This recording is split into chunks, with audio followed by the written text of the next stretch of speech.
Hi folks, Robert Quigley, Washington, D.C., America's independent.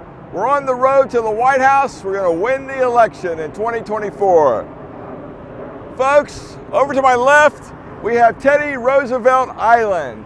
I'm a big fan of Teddy Roosevelt.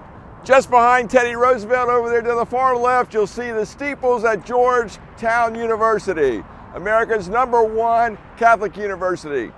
Folks, where I'm standing today, and this nice set of steps that goes up from the Potomac River all the way up to the Lincoln Memorial, this used to be the gateway to Washington, D.C. We're talking about the 1800s, we're talking about the early 1900s.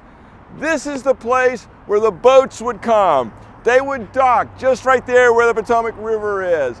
The folks would disembark and they would come up these steps, and the Lincoln Memorial is the very first thing that visitors to Washington, D.C. would see. We live in an age of automobiles, so we see automobiles all around us.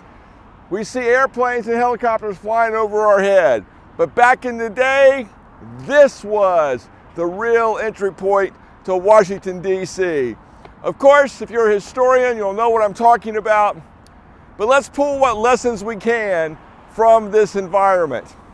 This one place, we can see Arlington National Cemetery, where we will honor all of the fallen soldiers that this country has ever experienced.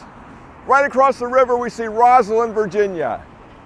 Not talked about much, but very much a part of Washington, D.C.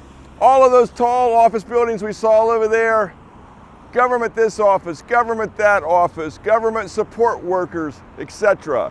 It's all intertwined together. Teddy Roosevelt, he got his own island, for God's sake. He's got a massive statue of himself over there on that island. It's a great hike, it's a great walk. Folks, this is a part of Washington, D.C.